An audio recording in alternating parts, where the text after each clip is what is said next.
Hello, and that's just rubbish. I completely mucked up my intro. Anyway, as I'm still learning how to edit, I'll just carry on. It's another Graham Rambles, episode 3. God, I sound like a TV presenter. Slightly different format I'm going to try on this one. I've been trawling through the internet as I had the day off work for recovery from the Dolly Parton concert. Rock on! Dolly Parton t-shirt from the concert. Anyway, today, what's got on my tits today? I went out looking for a laptop bag, and I thought I'll go to the Apple store. And I was in the Apple store in Lakeside, Europe's second biggest shopping centre, and I was ignored for at least an hour and ended up walking out the shop because no one even acknowledged me in that shop. And that really got on my tits. Anyway, so going through the internet today, and I found some interesting news stories which have caught my attention. As an example would be a man who ate 59 hot dogs in 10 minutes. And his name was Jerry Chestnut, and that's a lot of hot dogs. I know some people who can eat some other type of meat, probably twice as much in that time given. And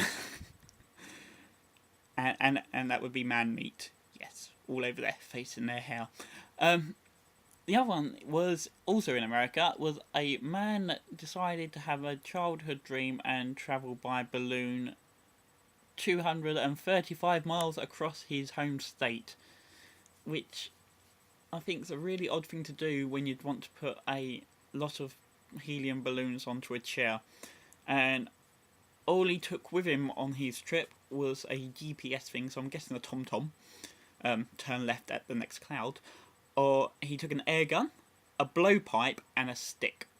I'm guessing the air pipe was, air pipe, blowpipe thing was for in case his air gun broke down or it ran out of air, and a stick for poking things, pterodactyls and such.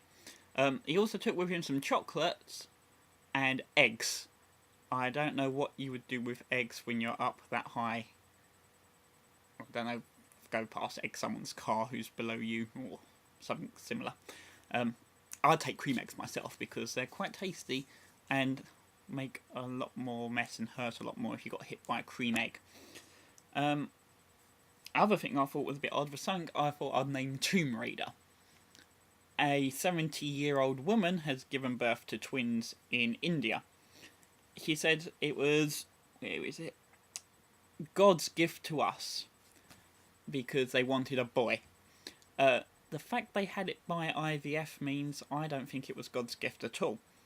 And that woman hasn't really thought through her sentences like me today.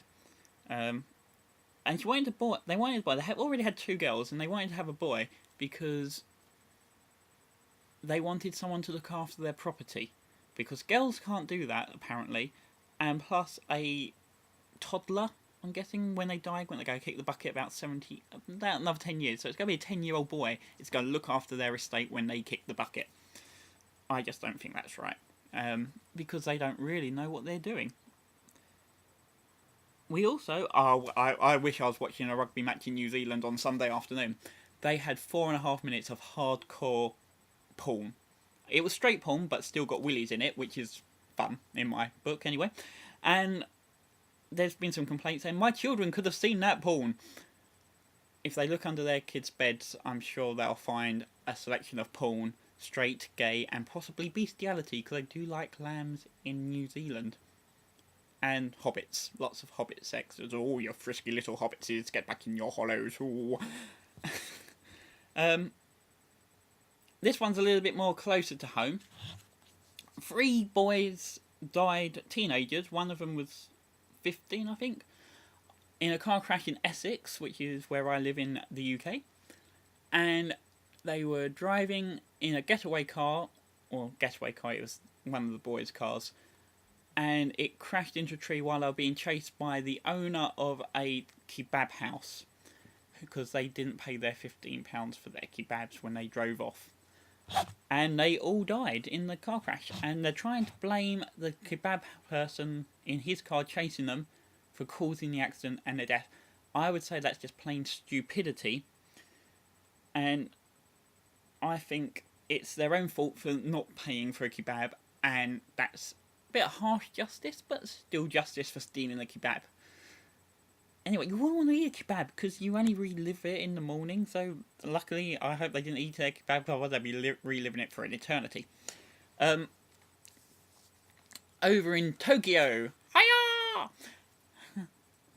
Mr. Peterman, yes. They have an electric loo.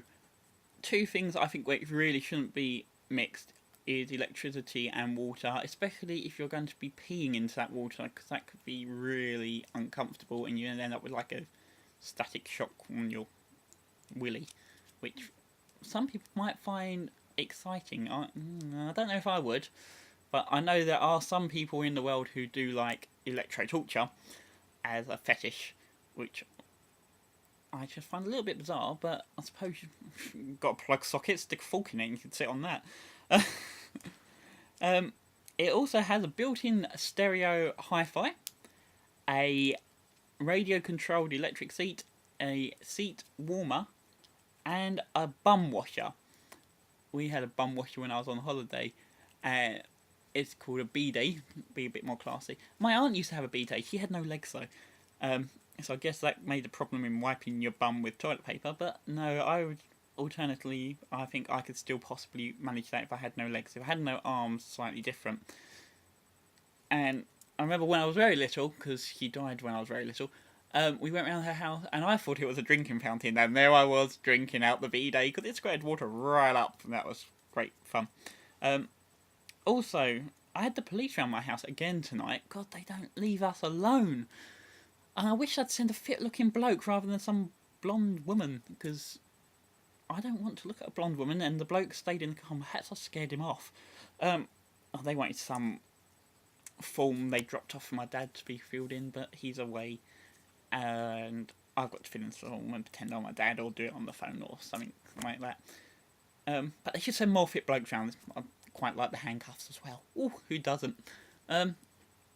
So apart from that, it's been quite a boring day. So I went to Lakeside. I met my friend Adrian for some coffee in Starbucks. That was riveting. We had lots of coffee and cookies. And I am still wearing my O2 wristband from the O2 Lounge. And Steve, who went with me to see Dolly Parton, is also wearing his. And he said he's going to keep his on for as long as possible. So I think that's a challenge to see how long I can keep my O2 wristband on for longer than Steve. That's it for my rant today, and hopefully tomorrow's will be a little different. Let me know if you liked the news part from around the world. And oh god, do I get to do the weather with Thomas Shackanack now off BBC News weather? Because he's as fit as yeah, I could sell on that face all night. And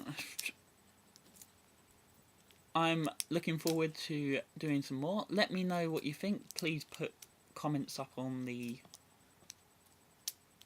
bloggy bit afterwards. Email me. I got a lovely email. Some woman in America, a teacher who likes Dolly Parton, and found my blog from Dolly Parton yesterday. Thank you very much for watching, and I'll catch up with you hopefully tomorrow. Okay, bye.